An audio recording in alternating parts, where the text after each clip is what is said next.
美国国务院发言人遇到了中国新闻界的女巨人，第2轮较量说明美国已经不得不转变外交作战的方向。各位网友，大家好，我是刘小飞。在秦刚大使应对美国 CBS 新闻主持人之后，中美两方呢又在新闻记者招待会上进行了一次交锋，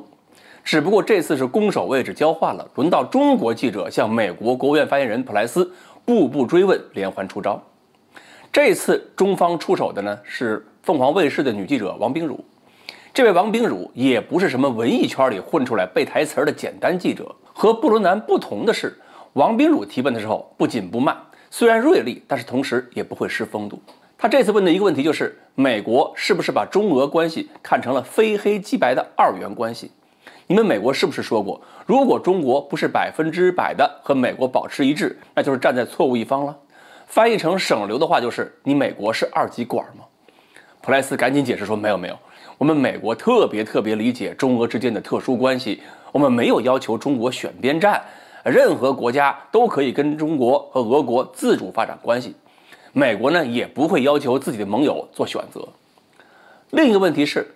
秦刚大使前一天说过，中俄关系是解决乌克兰问题的正能量，而非负资产。美国国务院表个态吧，你们同意吗？结果普莱斯这次回应是，最好呢大家都去找俄罗斯发挥影响力，劝俄罗斯，但是中国影响力最大，发挥的作用可能比别的国家大得多。你看前面这两个问题的回答跟以前态度就完全不一样了，以前是对中国很凶悍，现在对中国呢客气了很多。不过呢，王冰茹的第3个问题让美国人露点小尾巴。这个问题是，中美两国领导人刚刚会晤过，我们都已经说过了，我们正在努力发挥作用，你美国还有什么不满意的？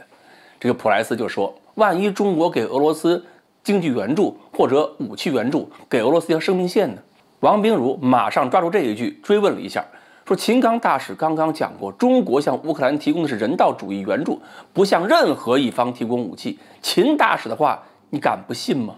这句话可就重了。美国国务院发言人要是敢公开说不信中国驻美大使的话，这就是重大外交事件了。所以普莱斯只能回答我们在关注啊。王冰茹4个问题连环扣，而且和中美首脑会晤秦刚大使的发言前后是呼应的，逼着美国国务院把态度公开亮出来。而且很有可能中国记者不这么追问，美国这次也不会这么主动表达对中国的理解，对中国发挥作用的欢迎和期望。所以现在有网友评论，王冰茹水平啊真的挺高的，说她身高2.8米，成了中国新闻界参与斗争的女巨人了。那么美国这次态度转变呢，倒不是王冰茹一人之功了，主要是因为中国一直坚持中立，这是对我们最有利的位置。特别是首脑会晤秦大使的活动，都让更多的美国人听懂了美国态度，再有人想做手脚篡改我们的观点不容易了。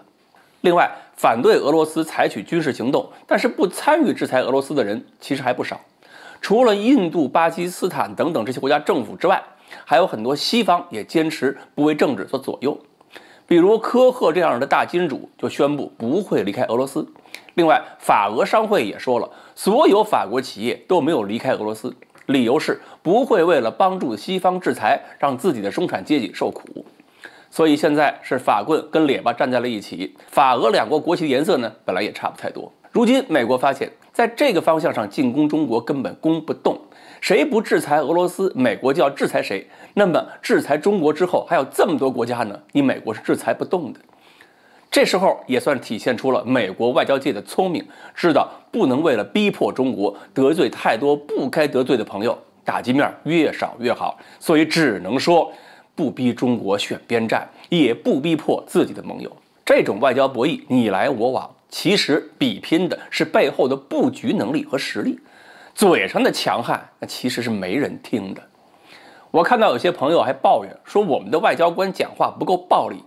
这些朋友应该想一想，和美国某些政客比暴力比野蛮，那就如同和印度人比赛喝恒河水，你赢的时候啊就已经输了。好，关于在新闻记者招待会上的第2轮交锋，中美的表现都是什么样的？今天呢我们就聊到这里，欢迎大家继续关注我们的栏目，我们下期再聊。